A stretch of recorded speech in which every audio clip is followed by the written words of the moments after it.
Always heart touching RJ Shubhangi सोबत. आज आपल्या कार्यक्रमात उपस्थित आहेत जळगावचे अभिमान असलेले आरोग्य क्षेत्रातील प्रेरणादायी व्यक्तिमत्व डॉक्टर गुणवंत महाजन. रेस्पिरेटरी डिसीजेसमध्ये MBBS DNB असलेले consultant, chest physician, bronchoscopist, allergy specialist आणि इंटेन्सिव्हिस्ट म्हणून त्यांनी गेली अनेक वर्ष लोकांची सेवा केली आहे. श्री गणेश हॉस्पिटल जळगाव इथं 2011 पासून वैद्यकीय सेवा देत आहेत. तसंच डॉक्टर उल्हास पाटील मेडिकल कॉलेजमध्ये असिस्टंट प्रोफेसर म्हणून ज्ञानाची मशाल तेवत आहेत. नॅशनल चेस्ट कॉन्फरन्सपासून ते नॅशनल ब्रॉन्कोकॉनपर्यंत अनेक राष्ट्रीय पुरस्कारांची शान आणि अलीकडेच मिळालेला खानदेश रत्न अवॉर्ड 2025 हा त्यांचा सन्मान म्हणजे जणू खानदेशची शानच म्हणायला हवं. तर चला अशा प्रेरणादायी व्यक्तिमत्वाशी गप्पा करूया आणि त्यांचा आजपर्यंतचा प्रवास जाणून घेऊया. सर नमस्कार. नमस्कार मॅडम. तुमचं रेडिओ मनभवांच्या स्टुडिओमध्ये खूप खूप स्वागत. धन्यवाद. सर, सुरुवातीला आमच्या श्रोत्यांना आणि आम्हाला सुद्धा तुमचा बालपणीचा प्रवास ते डॉक्टर होण्यापर्यंतचा प्रवास जो आहे तो ऐकायला नक्कीच आवडेल. माझं बालपण इथं जळगावमध्येच झालेलं आहे. आमचे वडील नगरपालिकेमध्ये शिक्षक होते आणि वडील शिक्षक असल्याने घरात पहिलेपासूनच शिक्षणाचं वातावरण होतं. लहानपणापासून मला स्वतःचे अभ्यास करण्याची आवड होती. मी क्लासेस वगैरे कधीच अटेंड नाही केलेले. मी स्वतःच अभ्यास करायचो, शाळा आणि आपला स्वतःचा अभ्यास. बाकी प्रायव्हेट क्लासेस, कोचिंग मला कधीच आवडले नाही. 10वी-12वीपर्यंत आम्ही कधीच क्लासेसला गेलो नाही. आणि तेव्हाच स्वतः अभ्यास करत असताना आणि शाळेतल्या शिक्षकांचं मार्गदर्शन, त्यांची प्रेरणा, तेव्हापासूनच लहानपणापासून एक मनात इच्छा होती की नाही आपण डॉक्टर व्हायचं. हां, आमचे फॅमिली फिजिशियन होते. त्यांच्या क्लिनिकमध्ये गेल्यावर नाही आपलं पण यापेक्षा चांगलं क्लिनिक मोठं करायचं असे एक ध्यास तेव्हापासून होता. आणि त्यामुळे एवढं तर नक्की होतं डॉक्टर व्हायचं. मग शाळेचा प्रवास, अभ्यास, कॉम्पिटेटिव्ह एक्झाम सर्व करत RR शाळेत मी शिकलो आहे, रावसाहेब रूपचंद विद्यालय. आणि त्यानंतर 11वी-12वी इथेच आपल्या MJ कॉलेजला शिक्षण झालं. त्यात सर्व शिक्षकांच्या मार्गदर्शनाने मला MBBSला पण चांगलं college Sion hospital LTMMC Mumbai येथे ॲडमिशन मिळाली. आणि एकूणच सर्व याच्यात स्वतःची जिद्द ठेवायची, अभ्यासाची आवड ठेवायची आणि शिक्षकांनी सांगितलेलं याचं मार्गदर्शन घेऊन पुढे जायचं. वा, खरंच अभिमानाची गोष्ट आहे श्रोते हो आपल्या सर्वांसाठी. डॉक्टर जळगावचेच आहेत आणि मुख्य म्हणजे ते सुद्धा मुलजियन्स आहेत, याचा खरंच सर्वांना अभिमान आहे. डॉक्टर MBBS तुम्ही केलं, मोठ्या शहरात गेलात, मुंबईसारख्या शहरात शिक्षण घेतलं आणि त्यानंतर MBBSचं शिक्षण पूर्ण केलं. त्या काळातल्या काही आठवणी असतील त्याबद्दल सांगा, काही अनुभव. MBBSच्या काळातले अनुभव म्हणजे ग्रॅज्युएशन पिरियड हा खरंच एक गोल्डन पिरियड असतो. कारण तेव्हा तुम्ही स्वतः एक कुठेतरी व्यक्ती म्हणून बाहेर असतात. एक शालेय शिक्षण आणि 11वी-12वीपर्यंत तोपर्यंत तुम्ही पूर्णपणे कुटुंबाच्या शाळेत असतात. तुमचं व्यक्तिमत्व तितकं खुलत नाही. पण जसं MBBSला जेव्हा आम्ही गेलो सायन हॉस्पिटलला, तिथं पहिल्यांदा मी घराच्या बाहेर गेलेलो होतो. नवीन वातावरण, नवीन पद्धत आणि एक आपलं जळगावचं वातावरण कसं एक शांत शांत असतं. कुठेही जायला काही अडचण नाही, लगेच जाता येतं वगैरे. पण मुंबईचं जीवन म्हणजे धकाधकीचं. तिथं 8:13ची गाडी ट्रेन आहे, 8:15 मीन्स मिनिटाचा याच्यावर हे असतो. आपल्या इथं आपण 2 मिनिटात आलो म्हणजे अर्ध्या तासात येणार हा व्यक्ती असं गृहीत असतं. तर एक तो धकाधकीचा प्रवास त्यात. आणि त्यापेक्षा महत्त्वाचं ना की तशा याच्यात सुद्धा राहून लोक किती जिद्दीने तिथं सुद्धा करतात. म्हणजे आज आपण जर एकदा लोकल प्रवास तिथं केला तर दिवसभर म्हणतो बस आज भरपूर काम झालं माझं. आणि ते लोक त्या ठिकाणी म्हणजे पुस्तक धरता येत नाही लोकलमध्ये म्हणून नोट त्याचे झेरॉक्स काढतात एक चॅप्टरच्या आणि ते वाचत वाचत असा प्रवास करतात. म्हणजे त्या लोकांची जिद्द पाहून मग तेव्हा की खरंच. आणि आम्ही तिथं हॉस्पिटलच्या बाजूलाच आमचं हॉस्टेल होतं, वसतिगृह होतं, तिथं राहायचो. तर आम्ही म्हणजे कॉलेजची टाईम झाला की त्यानंतर त्याच्या जस्ट 2 मिनिटं 5 मिनिटं आधी निघणार आणि रोड क्रॉस करून कॉलेजला जाणार. आणि हे लोक उपनगरांमधून यायचे, अर्धा 1-1 तास ते ट्रेनचा सफर, आणि ते आमच्या आधी यायचे. म्हणजे त्या याच्यातून त्यांची जिद्द आणि श्रम इतक्या लेवलचे करावी लागतात. आणि परत जसं तिथे जातो तेव्हा मग नवनवीन गोष्टी, नवीन विचार आणि स्वतःला कसं डेव्हलप करायचं ते त्या ठिकाणी परत जेव्हा तुम्ही तिथं स्वतः एकटे राहत असतात, निर्णय घेत असतात, ते परत सायन हॉस्पिटल म्हणजे आशियातलं नंबर 1चं हॉस्पिटल. खूप मोठा पेशंटचा टर्नओव्हर तिथं असतो आणि त्यामुळे शिक्षणाची जी आवड आधीपासून होती ती आणखी द्विगुणित झाली. म्हणजे वेगवेगळ्या प्रकारचे पेशंट तिथं पाहायला मिळतात. सर्व नामांकित कॉलेज असल्यामुळे खूप तज्ज्ञ शिक्षक तिथं असतात आणि त्यामुळे ते दिवस म्हणजे एक आयुष्याचा गोल्डन पिरियड. कारण त्या याच्यामध्ये एकतर तुम्ही सेफ झोन असतात, कारण तुम्ही तेव्हासुद्धा स्टुडंट असतात, बरोबर. स्वतःची वैयक्तिक जबाबदारी अशी नसते आणि सेकंडली तुमचे व्यक्तिमत्वाचे विविध पैलू तिथे मोकळे हे होतात, डेव्हलप व्हायला मदत होते. तर मॅच्युअर्ड होत असतो. त्यात मुंबईचं पहिल्यांदाच अट्रॅक्शन की कसं असतं, काय असतं, मग तर ते पाहायला, नंतर स्वतः अभ्यास करायला आणि एकूणच सर्व म्हणजे पुढच्या आयुष्याची जी तुम्हाला वळण लागते ते त्या ठिकाणी आणि परत या ठिकाणी MBBSच्या याच्यात आमची 100 मुलांची बॅच, तर ग्रुपसुद्धा मोठा असतो. म्हणजे तुम्हाला बरं पोस्ट ग्रॅज्युएशनमध्ये काय होतं की त्या ठिकाणी एका बॅचला 2 किंवा 3 सीट्स आणि परत कामाचा व्याप इतका असतो की एकमेकांकडे पाहायला पण वेळ नसतो. तर त्यामुळे MBBSचा पिरियड हा एक अत्यंत गोल्डन पिरियड होता. त्या काळात शिक्षकांच्या मार्गदर्शनाने खूप चांगलं शिक्षण मिळालं आणि त्यामुळेच आता आमच्या प्रायव्हेट प्रॅक्टिसमध्ये आत्मविश्वासाने आपण पेशंट हँडल करू शकतो. स्ट्रगलिंग लाईफ हे सगळं त्या ठिकाणचं जीवनशैलीच होऊन जाते आणि ते त्या जीवनशैलीला लगेच ॲब्झॉर्ब करून घेतात आणि त्याप्रमाणे जगत असतात. तसं तुम्हीही केलं. पण मग तुम्ही जो विषय निवडला खास रेस्पिरेटरी डिसीजेस, तर त्यामध्ये नेमकं स्पेशलायझेशन करण्याचा हेतू काय होता? MBBSमध्ये असताना आम्हाला सर्व सब्जेक्ट असतात आणि सर्व प्रकारचे टीचर, त्यात काही डाऊट नाही, सर्वच चांगले होते हे. पण एक कोणते तरी असतं की जे तुम्हाला जास्त भावून जातात किंवा एखादा सब्जेक्ट असतो जो तुम्हाला आवड निर्माण होते. माझा पहिलेपासून कल मेडिसिन साईडकडेच होता. त्यामुळे एवढं तर नक्की होतं की डॉक्टर व्हायचं, मेडिसिन साईड. हां, त्यानंतर सर्जिकल साईड, त्यामुळे क्वेश्चन नव्हता. आणि बेसिकली मला पहिल्यापासून क्लिनिशियन म्हणून आवड. म्हणजे मग माझ्याकडे ऑप्शन 2-3च उरतात की मेडिसिन, जनरल मेडिसिन, डायबिटीस आणि रेस्पिरेटरी मेडिसिन. तर त्यामुळे त्यातला मला हा रेस्पिरेटरी मेडिसिन तेव्हा शिकत असताना खूपच इंटरेस्टिंग वाटलेलं आणि मग नाही, आपण यातच करायचं. तुम्ही ट्यून केलंय रेडिओ मनभवन 90.8 FM RJ शुभांगी सोबत. Always heart touching. तुम्ही केरळला सुद्धा जाऊन आलात, त्याबद्दलचा अनुभव सांगा ना, ते कसं होतं? MBBS झाल्यानंतर मी तेव्हा डिप्लोमॅट ऑफ नॅशनल बोर्ड याची प्रायमरी लेवलची एक्झाम दिलेली होती आणि त्यात मला केरळच्या चांगल्या एका कॉलेजची ऑफर आली. चेस्ट हॉस्पिटल कॅलिकट म्हणून तिथलं आहे. तर त्यांच्या इथं इंटरव्ह्यू दिला आणि त्यांच्या इथं सिलेक्ट झालो. मग सिलेक्ट झाल्यावर एक मनात थोडीशी किंचितशी भीती होती की इतक्या दूर आपण जातोय आणि बरं कसं आहे, महाराष्ट्रातल्या लोकांना वरच्या बाजूला जायला कॉमन आहे, हिंदी आहे लँग्वेज, काही विषय बाहेर आणि खाण्याचा पण फारसा प्रॉब्लेम नाही. पण खालच्या बाजूला दक्षिणेकडे जात असताना तिथं खाण्याचं भात मासे, आपण पुस्तकात वाचलेलं असते, भात मासे हे त्यांचं प्रामुख्याने. आणि लँग्वेज बॅरियर हा सुद्धा एक विषय असतो की तिथं साऊथला युजली कसं असतं की ते त्यांची लोकल लँग्वेज किंवा इंग्लिश ह्या दोनच गोष्टी, हिंदी तिथं फारसं चालत नाही.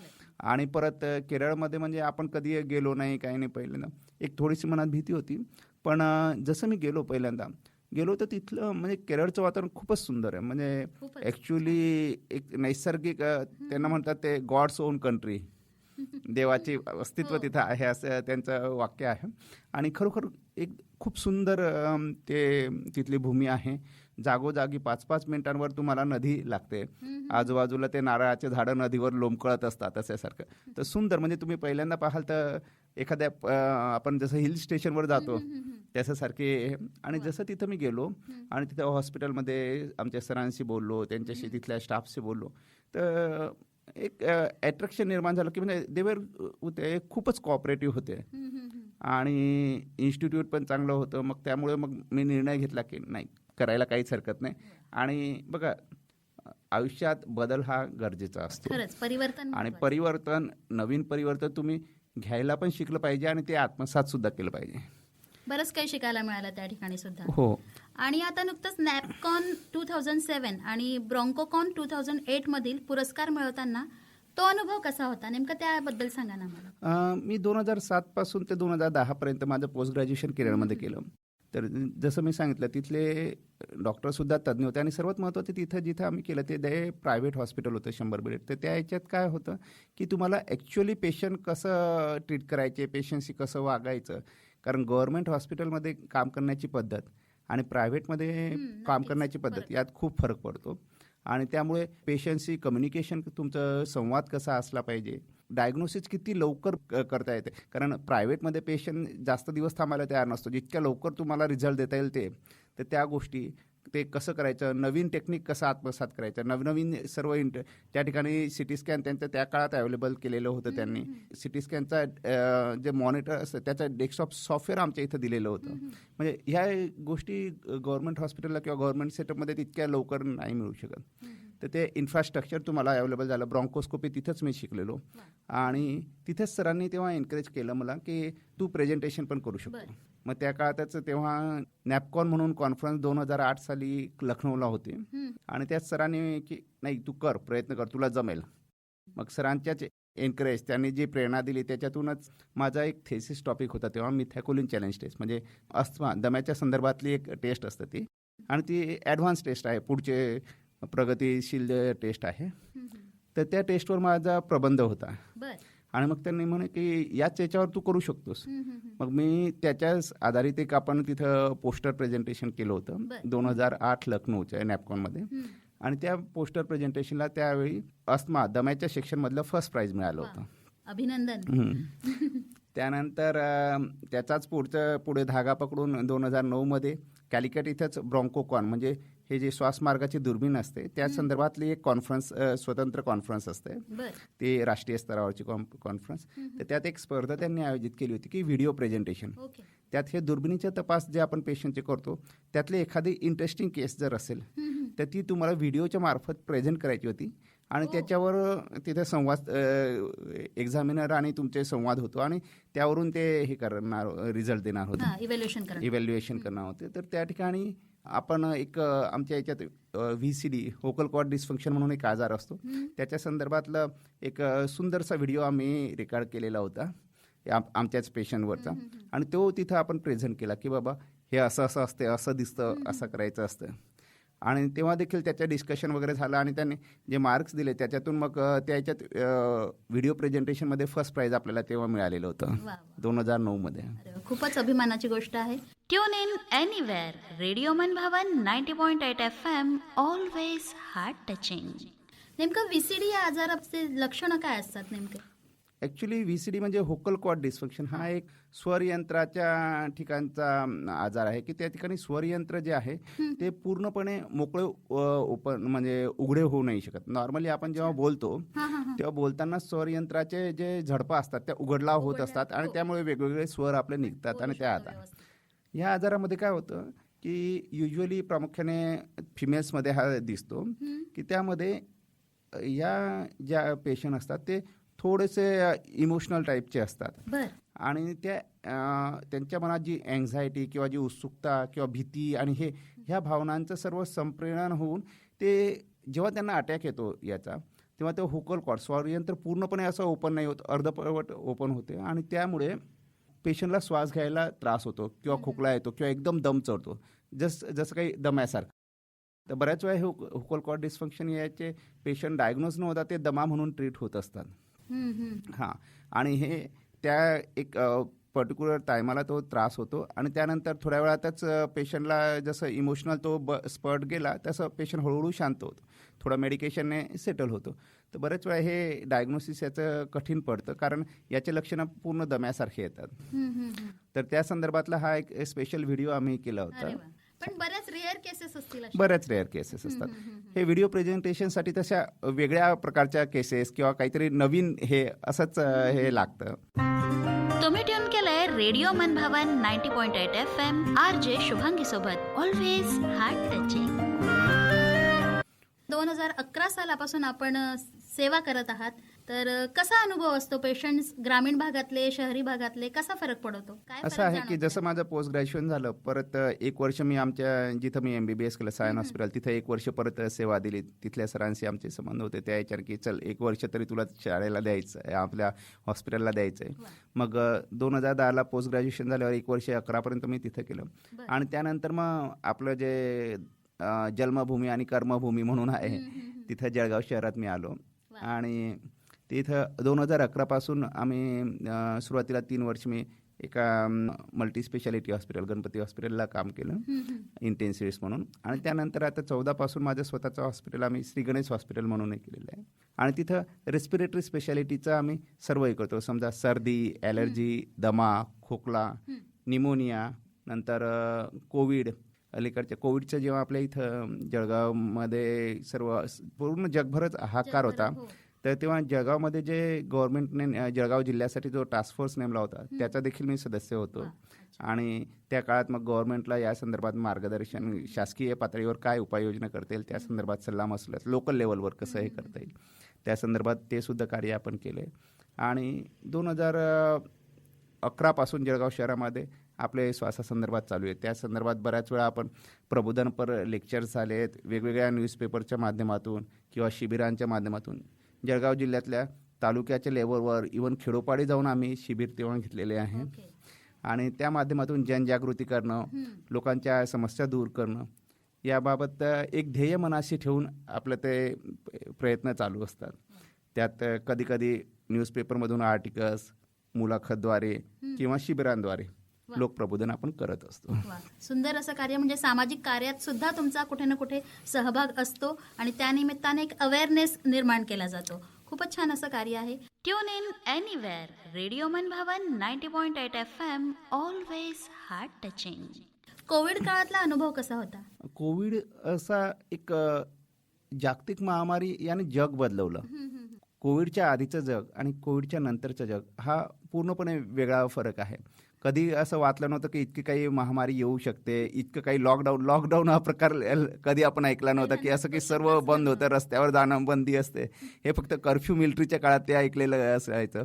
पण असं जगभर हे होते की ट्रेन्स बंद होऊ शकतात, ही कल्पना नाही. बरं, त्या काळातली जी कोविडचं आलं सुरुवातीच्या काळात इतकी ते धास्तावलेले होते, लोकच नाही तर इव्हन डॉक्टर आमच्या लेवलवर पण, की कारण नवीन आजार काय, त्याची ट्रीटमेंट, त्याचा पूर्ण अंदाज नाही, आजाराचं स्वरूप काय आहे ते पूर्ण माहिती नाही. जसं जसं टाईम जात गेला थोडं माहिती होत गेली. पण ती महामारी इतक्या चपेट्याने याच्यात घेतली होती की तेव्हा की कुठेतरी की बरं करायला पाहिजे. इव्हन डॉक्टरांच्या मनात भीती होती, काही ठिकाणी हॉस्पिटल बंद केले गेले होते की कसं हे करायचं.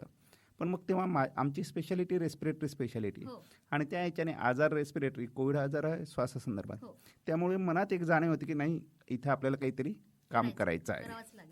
आणि त्या ह्याच्याने आम्ही सुरुवातीपासून हॉस्पिटल पूर्ण वेळ आमचं चालू होतं, तेव्हा देखील पूर्ण काळजी घेऊन जी काय समजा ते PPE किट, नंतर कॅप, हे सर्व वापरून आपण की करायचं. आणि आम्ही तेव्हासुद्धा ते म्हणजे जेव्हा कोविड सुरू झाला त्याच्यासुद्धा याच्यात आम्ही पूर्णपणे सेवा दिली.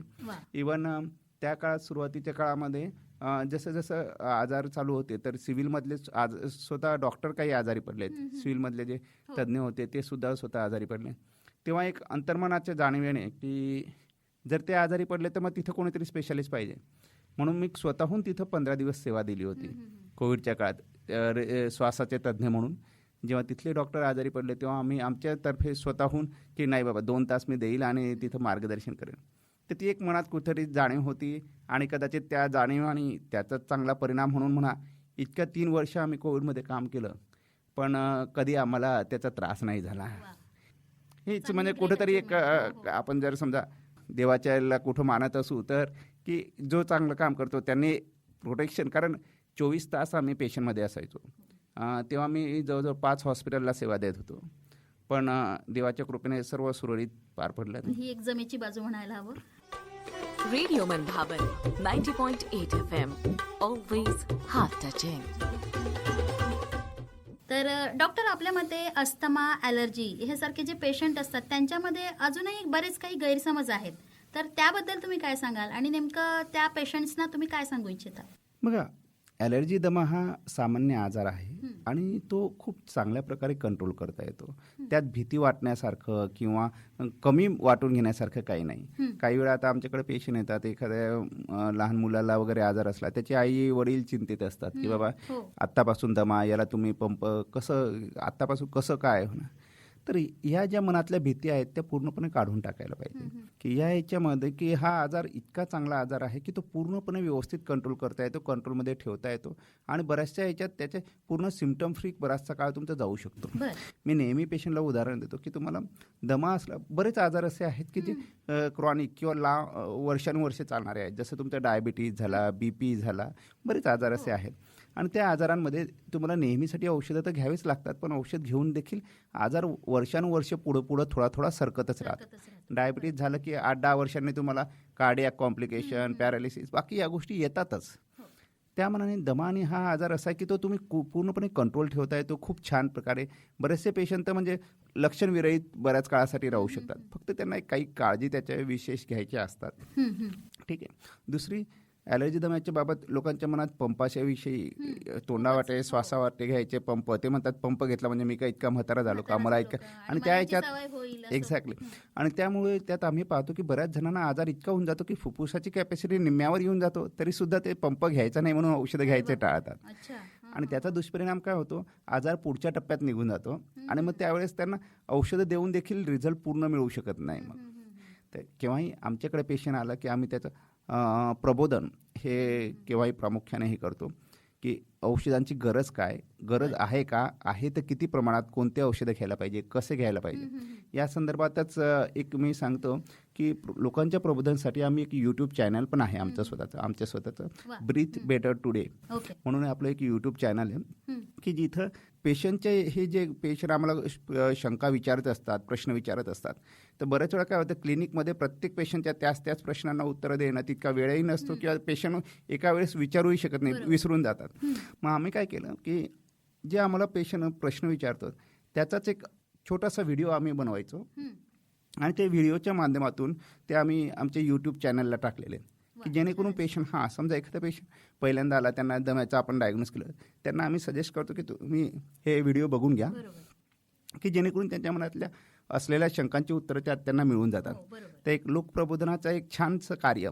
आणि परत त्या व्यतिरिक्त औषधांविषयी त्यांच्या मनात असलेल्या शंका, पंप कसा घ्यायचा, का घ्यायचा, फायदे काय, सर्व आपण त्यात निराकरण करतो. या व्यतिरिक्त हिवाळ्याच्या दिवसात काय काळजी घ्यायला पाहिजे, उन्हाळ्यात काय काळजी घ्यायला पाहिजे, म्हणजे ह्या ज्या काही सामान्य गोष्टी आहेत पण त्या पाळल्या तर त्यांचा त्रास कमी करायला मदत होतो. अशा बऱ्याचशा गोष्टींविषयी व्हिडिओ आपण त्यात टाकलेले आहेत आणि लोकप्रबोधनाचं कार्य पण त्यातून आपल्याला करता येतं. तर डॉक्टरचं काम फक्त औषधं लिहिणं असं नाही, तर पेशंटच्या शंका आम्ही निराकरण करून औषधांसंबंधी त्यांना व्यवस्थित माहिती देणं, ते कसं घ्यायचं यांची माहिती, आणि इन जनरल जेव्हा मनातल्या या भीती निघतात तेव्हा खरोखर पेशंट मग औषधं पण व्यवस्थित घ्यायला लागतो आणि रिझल्ट पण चांगला. बरोबर. रेडिओ मनभावन 90.8 FM. Always heart touching. बऱ्याच लोकांमध्ये समज आहे की या औषधीमुळे साईड इफेक्ट्स खूप होतात आणि मग पुढे भविष्यात तो मुलगा, सपोज एखाद्या मुलाला बालदमा असला तर भविष्यात त्याला त्याचे साईड इफेक्ट्स जाणवतील, असं काही आहे का? पूर्वीच्या काळात जे औषध असायचे ते औषधं तितके फाईन नसायचे, त्याचे साईड इफेक्ट होते, पण आता चांगल्या प्रकारचे औषधं येतात, त्याचे साईड इफेक्ट अत्यंत नगण्य किंवा नाही म्हणण्यासारखे आहेत.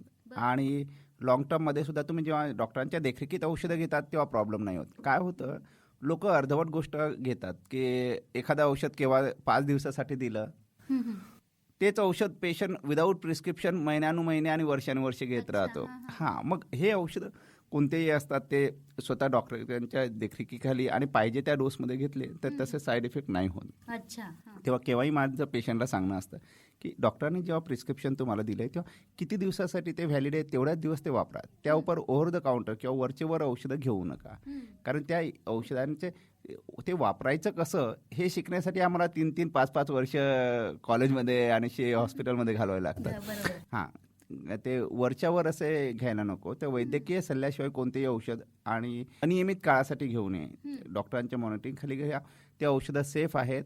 नंतर की लहानपणापासून औषध घेतो मग त्याची किडनी खराब होईल का, लिव्हर खराब होईल का, नाही. तर आता युजली ॲलर्जी दमामध्ये नॉर्मल याच्यात आम्ही ओरल स्टिरॉइड म्हणजे ज्या औषधाने तुम्हाला थाक वाटतो ते प्रॅक्टिकली नाही वापरत. फारच रेअर केसमध्ये की जेव्हा खूपच जास्त आजार आहे, फार जास्त लेवलचा की तेव्हा त्या काळात एक तात्पुरत्या 2-5 दिवसासाठी लागू शकतात. पण अन्यथा नॉर्मली आता स्टिरॉइडचा वापर नाही.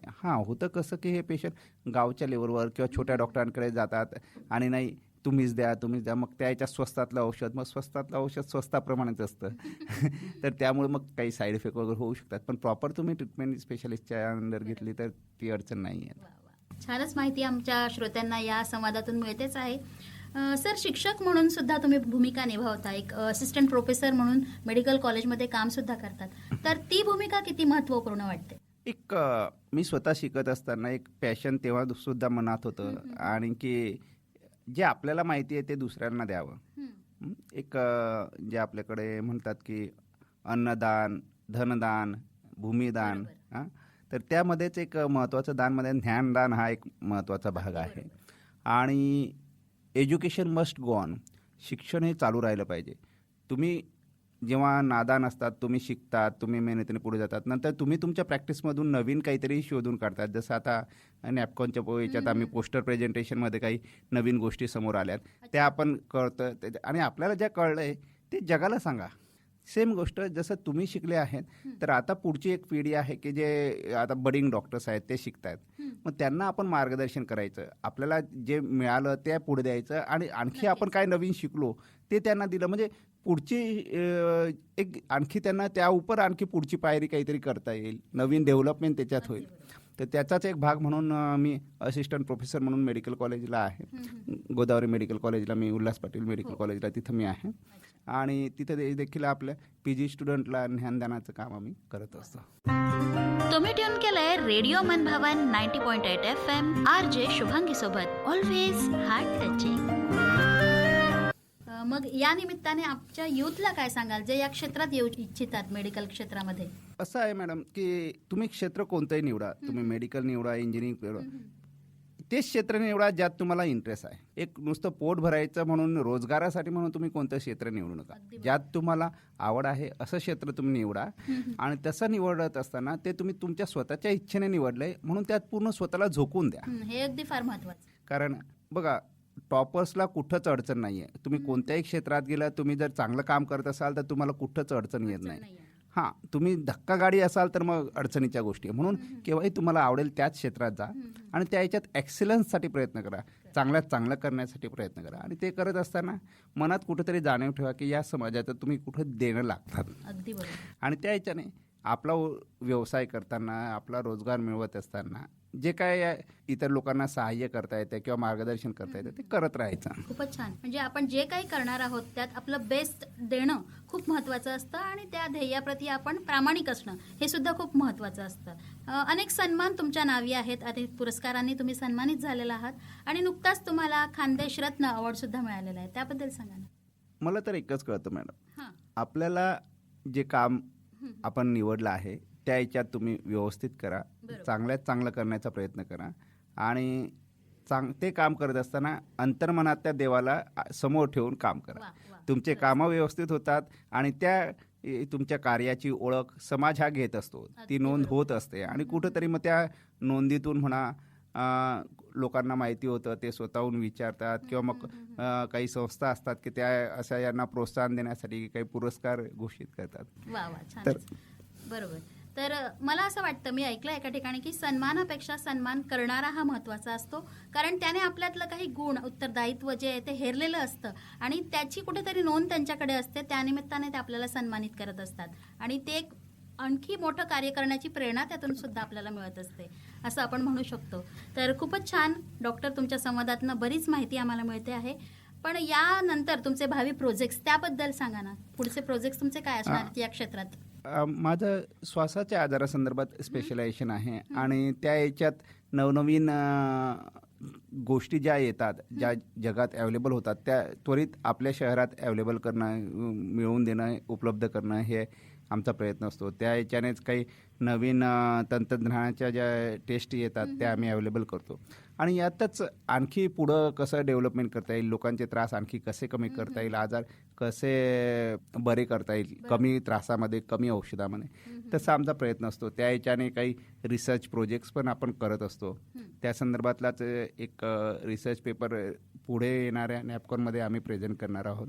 तर ही एज्युकेशन डेव्हलपमेंट हे चालू ठेवायचं आहे, आणि त्यात पेशंटचे त्रास आपल्याला कसे कमी करता येतो, त्यात जागतिक स्तरावर आपल्याला आणखी किती चांगल्या प्रकारे काम करता येते ते पाहायचं. हाच आमचं ध्येय. खूपच सुंदर सर. खरंच आजचा संवाद अत्यंत माहितीपूर्ण आणि प्रेरणादायी असा, हृदयाला स्पर्शून जाणारा असा सुद्धा होता.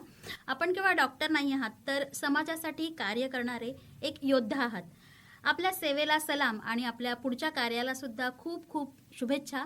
रेडिओ मनभवांच्या टीमकडनं आपल्या भावी कारकिर्दीसाठी मनपूर्वक शुभेच्छा. धन्यवाद. धन्यवाद मॅडम. शिक्षण, माहिती, ज्ञान, मनोरंजनाने सजलेले सदाबहार कार्यक्रम ऐकायला विसरू नका. रेडिओ मनभावन 90.8 FM. Always heart touching.